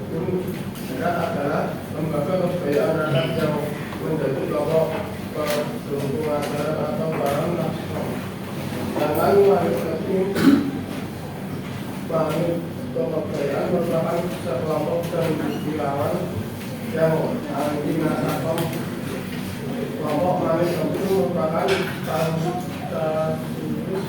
tapi bukan mengusung atau tokoh-tokoh wanita itu misalnya Taufik, Islami, dan David Jasi. Menurut wanita itu kebudayaan nasional seharusnya tidak didominasi oleh ideologi tertentu. Ini harus bebas dari dan merdeka. Wanita itu lalu dilarang oleh pemerintah dan dianggap bersikap anti revolusi yang dicanangkan oleh pemerintahan saat itu. Jadi itu tadi materi dari kami. Selanjutnya kami akan mempersilakan teman-teman untuk memberikan pertanyaan. Bagi teman-teman yang ada pertanyaan, silakan melakukan.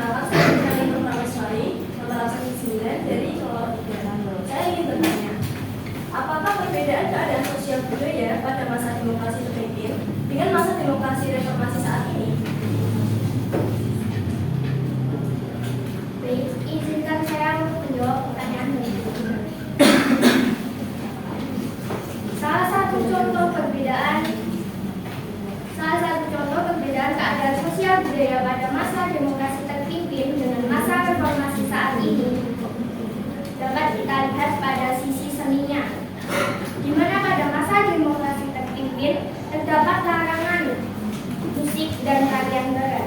Salah satunya band Kus Bersaudara yang dipenjara karena menciptakan musik bergenre pop yang identik dengan budaya barat. Sedangkan pada masa reformasi saat ini cenderung diberikan kebebasan dalam mengekspresikan karya seni. Hal ini juga didukung oleh adanya politik luar negeri yang bersifat bebas aktif. Sehingga keadaan saat ini memberikan nilai lebih untuk mengembangkan kreativitas dan berinovasi dalam karya seni tanpa menghilangkan nilai budaya yang ada. Apakah ada sudah cukup? Selanjutnya, apakah teman-teman ada yang ingin memberi pertanyaan lagi? Pada Afi dikasih.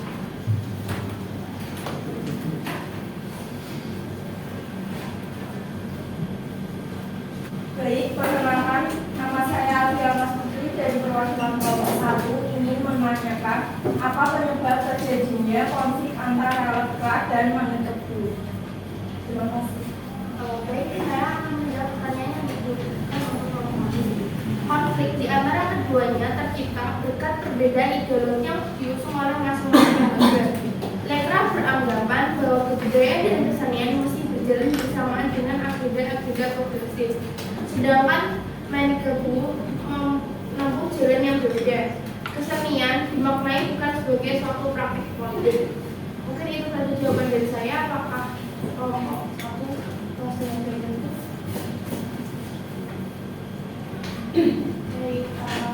Karena teman-teman sudah memberikan pertanyaan kepada kami, sekarang kami akan memberi pertanyaan kepada teman-teman, yaitu apa dampak dari rusaknya hubungan diplomatis antara Malaysia dan Indonesia.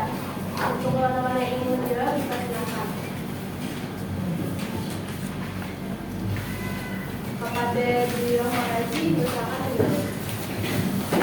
Baik, terima kasih atas kesempatannya. Perkenalkan, nama saya Beliau Maraji, absen 11. Di sini saya ingin menjawab pertanyaan dari orang tua anak. Dampak dari rusaknya hubungan diplomatis antara Malaysia dan Indonesia itu adalah saling perang antara Indonesia dan Malaysia. Kemudian ada kedutaan besar Inggris di bagian habis di Jakarta. Yang ketiga yaitu ada peristiwa yang sama yang dialami oleh pihak kedutaan Indonesia bertempat di Malaysia. Terima kasih. Baik, terima kasih Beliau Maraji atas jawabannya. Selanjutnya kami akan memberi kesimpulan mengenai materi yang telah kami sampaikan. Pada Erlangga, silakan. Kesimpulan yang dapat kita simpulkan dari materi yang sudah kita presentasikan yaitu terdapat beberapa hal yang terjadi di bidang sosial dan budayanya, di antara 1. Larangan pedagang asing di luar ibu kota daerah. 2. Kerusuhan di Jakarta. 3. Pelarangan musik dan tarian barat. 4. Yaitu konflik lekra dan antar manikobu. Terima kasih. Itu tadi kesimpulan yang telah kami sampaikan.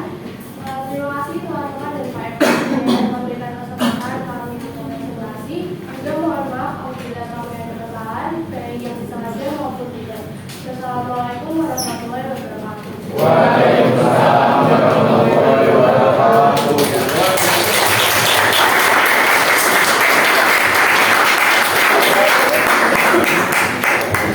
Namanya tadi ini ada antusias sangat luar biasa dari kelas ini. Ya, setiap pada sesi tanya jawab ada pertanyaan yang angkat tangan sangat banyak sekali. Ya, yang ini mohon maaf bagi yang belum over pertanyaan-pertanyaan ataupun mungkin masuk ingin menjawabnya seperti itu ya. Nah, untuk kita selanjutnya mereka akan memberikan beberapa penguatan tentang materi yang sekiranya tadi dalam diskusi belum tersampaikan atau mungkin dalam diskusi tadi tersampaikannya belum ditekankan oleh pemateri-pematerinya. Oke, sebelum itu mereka memberikan ice breaking dulu. Semangat lagi. Pagi, jaga sehat, semakin jaya.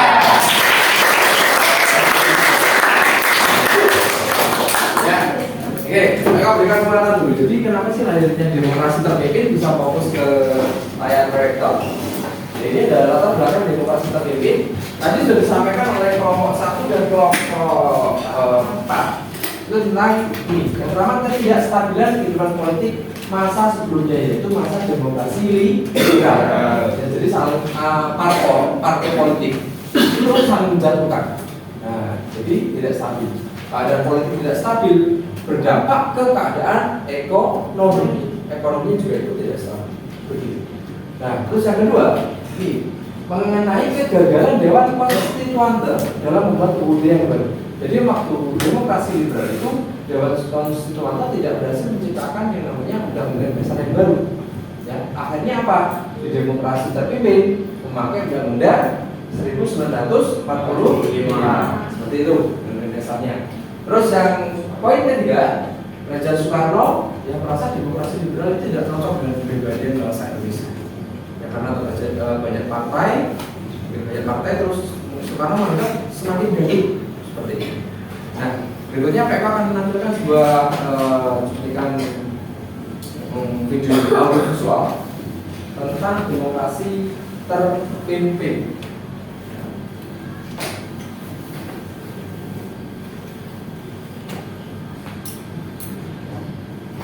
Oke, saya perhatikan. Demokrasi liberal tidak cocok dengan kepribadian bangsa Indonesia. Soekarno ingin menggantinya dengan demokrasi terpimpin. Jadi, sekarang kita akan membahas kehidupan politik bangsa Indonesia pada masa demokrasi terpimpin, yaitu sejak tahun 1959 sampai dengan 1965. Mengapa diterapkan demokrasi terpimpin di Indonesia? Ada beberapa hal yang melatar belakanginya. Yang pertama, adanya ketidakstabilan kehidupan politik Indonesia pada masa demokrasi liberal, di mana partai-partai politik saling bersaing dan menjatuhkan satu sama lain karena lebih mengutamakan kepentingan kelompok.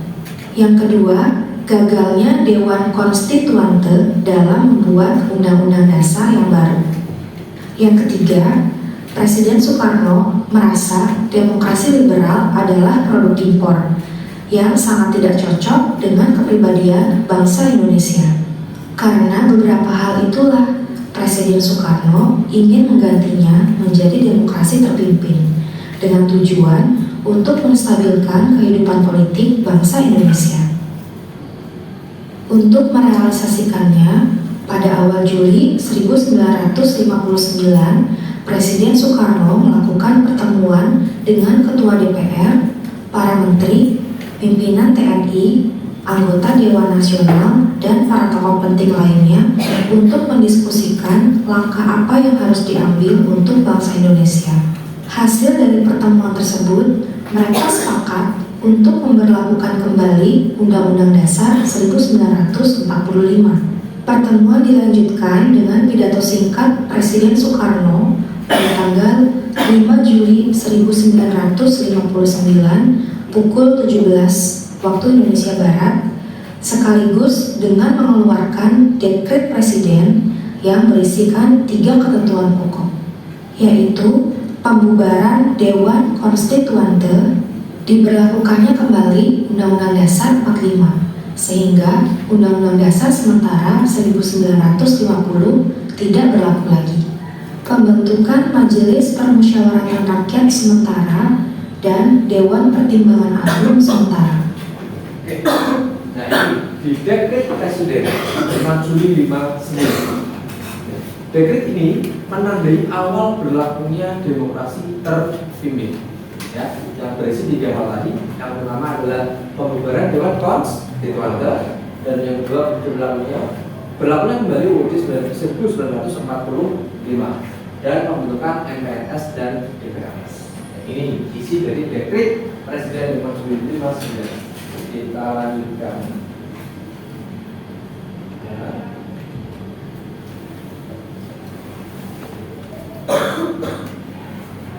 Dikeluarkannya dekret presiden ini menjadi tanda berakhirnya masa demokrasi liberal dan mulai diberlakukannya demokrasi terpimpin.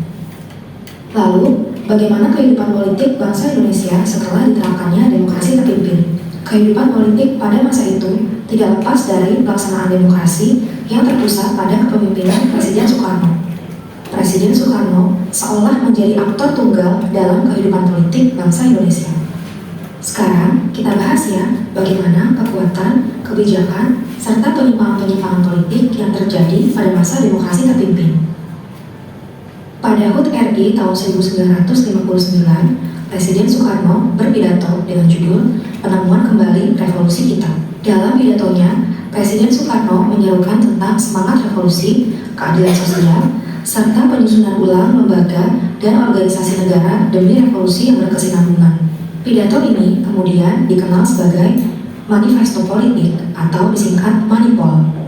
Manipol mencakup 5 gagasan penting, yaitu Undang-Undang Dasar 45, Sosialisme Indonesia, Demokrasi Terpimpin, Ekonomi Terpimpin, dan Kepribadian Indonesia, yang kemudian disingkat USDEK, sehingga dikenal dengan istilah Manipol USDEK. Dalam perkembangannya, Manipol USDEK menjadi ideologi resmi pada masa demokrasi terpimpin dan dijadikan sebagai garis-garis besar haluan negara. Nah, kalian masih ingat kan pada video tentang demokrasi liberal disebutkan bahwa partai politik tumbuh subur dan saling bersaing di masa itu. Menanggapi kasus viral merah makan merah kain saya. Ya, faktanya ada merah warna merah makan merah kain. Sehingga pada masa demokrasi terpimpin, pemerintah membatasi peran partai politik dengan cara mengeluarkan peraturan pemerintah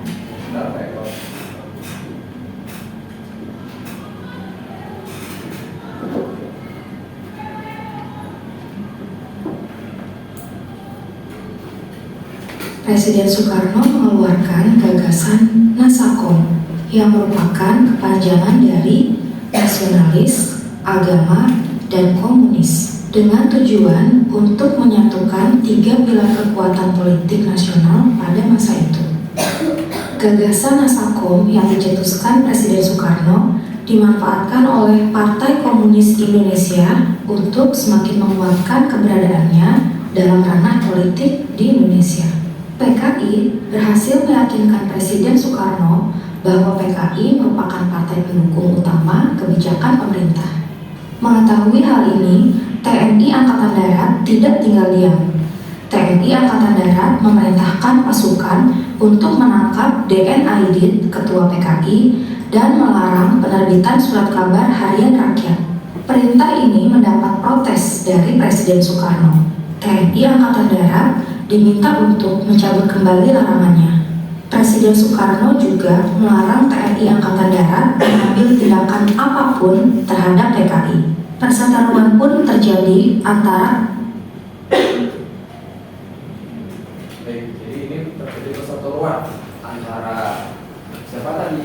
PKI dan TNI. Jadi perseteruan itu. Jadi ada 3 kekuatan besar nanti siapa saja ya? Soekarno, terus PKI, terus Soekarno paling di atas dan PKI dan lainnya di bawahnya, kanan kirinya. Nah di sini ya mereka PKI ini selalu mencari celah, ya boleh raih ke Soekarno. Nah terus TNI tadi memberikan sebuah aturan agar PKI ini tidak begitu terlalu memanfaatkan kebijakan politiknya Soekarno dengan mengeluarkan aturan. Tapi malah dijamin oleh Soekarno agar TNI tidak melakukan tindakan-tindakan di luar kewenangannya. Seperti itu. Oke. Berikutnya lagi mengenai ini tadi Pak Kom mengenai catatan dari diskusi kalian tadi yang perlu Pak Kom luruskan ya. Ada beberapa hal yang sedikit melenceng. Yang pertama mengenai kebijakan ekonomi, yaitu tentang Depernas dan Bappenas. Ya, Depernas dan Bappenas. Oke, kalian bisa melihatnya di halaman berapa? 56. Nah, di halaman 56. Nah, 56. Ya. Jadi, Depernas itu adalah lembaga sebelum Bappenas. Ya. Nah, jadi tadi ada yang kelirunya itu apakah keduanya ini dianggap berbeda dalam konteks waktu yang sama. Ini takutnya Pekro kalian menganggapnya ini adalah organisasi yang berbeda dalam waktu yang sama. Padahal ini adalah organisasi yang terusan. Jadi Depernas dulu dibentuk, ya. Setelah Depernas itu dibentuk, ya, baru pada tahun berapa diganti, ya? Dan berapa? Ayo. Yes, 1959 itu diganti menjadi Bappenas, gitu ya.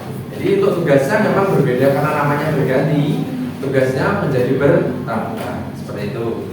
Tuh, terus berikutnya mengenai tadi ada yang sedikit keliru dalam menyebutkan Manikebu dan Lekra, ya, Manikebu dan Lekra. Nah, itu bagian bidang sosial budaya seperti itu. Terus tadi untuk bagian sosial budaya sudah sesuai dengan mengaitkan musik pop ya terhadap sosial budaya masa demokrasi terpimpin. Lalu ada devaluasi tadi Andrea yang keliru sedikit ya. Nanti pembahasannya yang kurang pas sedikit seperti itu. Devaluasi adalah penurunan nilai uang. Baik, itu yang bisa saya berikan dari materi demokrasi terpimpin ini.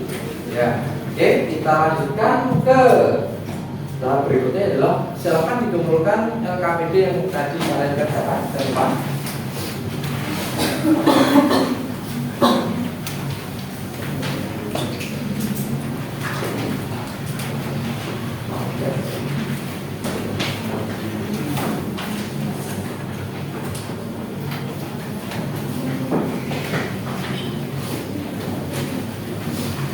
karena sudah mengumumkan semua dan kita di puncak inti ya, untuk menguji seberapa besar pemahaman kalian, silakan dikeluarkan HP-nya, buka aplikasi Quizzes atau mungkin di browsing join Quizzes. Mereka akan memberikan soal evaluasi.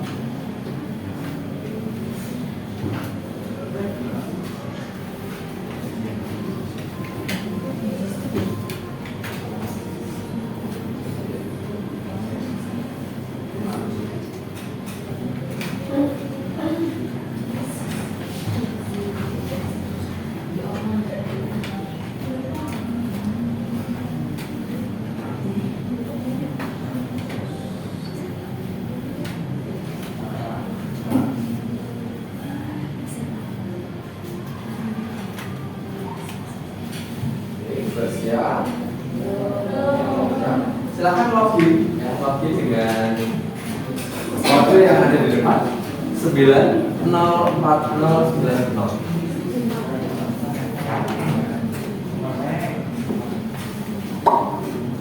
Oke, sudah bergabung.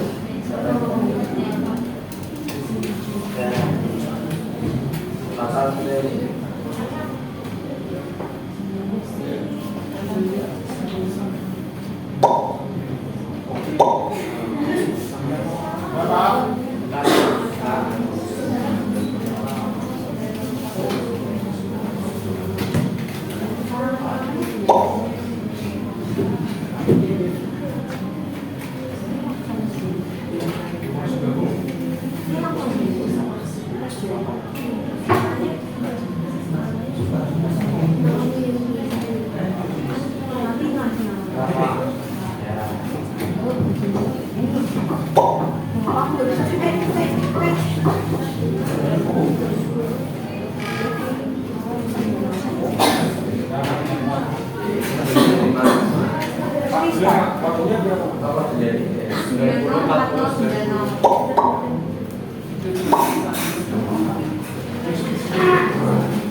Startnya nanti ya, ketika kalian sudah masuk.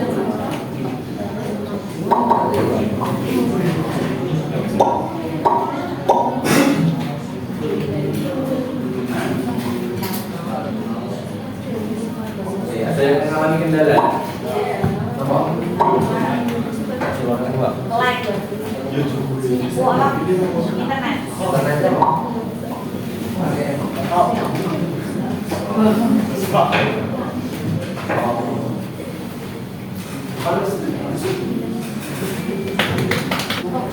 Baca, mereka memberikan soal evaluasi ya melalui aplikasi Quizzes. Semuanya ready? Oke, silakan klik.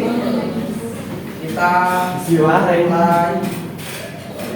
1, 2, 3. Apa tadi?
Baiklah, nilainya luar biasa ya.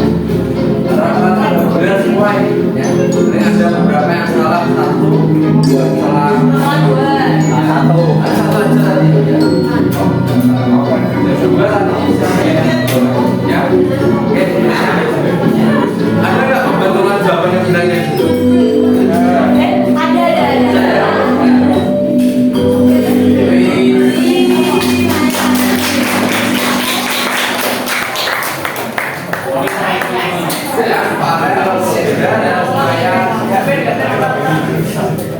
Selamat kepada peraih tertinggi. Tujuh. Ada hematnya ya.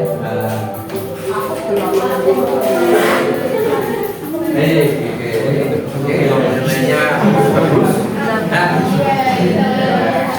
baiklah, simak dulu namanya diletakkan. Baiklah, kita sudah berada di akhir pembelajaran hari ini. Nah, kita sudah di akhir di pembelajaran kalian sudah dengan baik lancar ya. Oke, nah kita simpulkan, kita tadi sudah mempelajari materi apa saja. Yuk kita simpulkan bareng-bareng. Kita mempelajari apa saja tadi? Politik pada masa demokrasi. Terus apa lagi?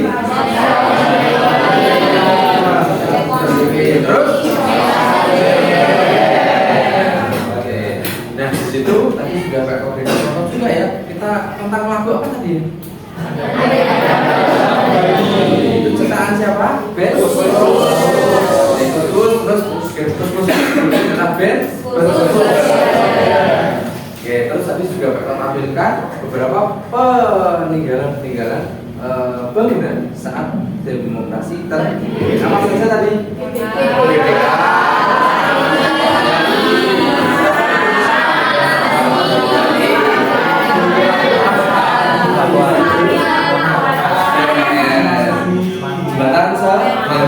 Oke, baik. Semuanya antusias sekali di kelas ini ya. Banyak yang bisa mereka. Oke, dan mereka tanyakan yang tanyakan lagi nih di sini. Bagaimana pembelajaran hari ini menyenangkan atau tidak?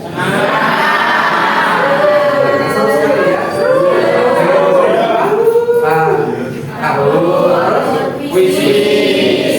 Nah, di sini kalian sangat interaktif juga tadi dengan Pak Eko. Ketika Pak Eko memberikan sebuah pertanyaan, kamu juga sudah menanya, menjawabnya dengan baik. Seperti itu. Nah, baiklah, kegiatan hari ini dengan berjalan dengan baik dan lancar. Sekarang waktunya aku sampaikan di pertemuan berikutnya nanti, ya, setelah masa demokrasi terpimpin, itu ada masa berikutnya lagi. Itu masa apa? Orde baru. Masa orde baru. Ya. Kalau di masa demokrasi terpimpin ini pemimpinnya atau presidennya siapa? Kalau di orde baru nanti siapa ya? Oke, kata-katanya? Nah, itu akan kita pelajari di pertemuan kita berikutnya. Nah, nanti materi akan Kak Kausar di grup Teams, ya. Materi-materi ini tentang lagu baru dan bisa kalian pelajari. Seperti itu. Baiklah, sudah di akhir kegiatan. Marilah kita tutup kegiatan hari ini dengan berdoa bersama-sama. Silakan Bapak Puas untuk berdoa, memberi doa. Sebelum mengakhiri kegiatan, maka kita perlu berdoa dimulai.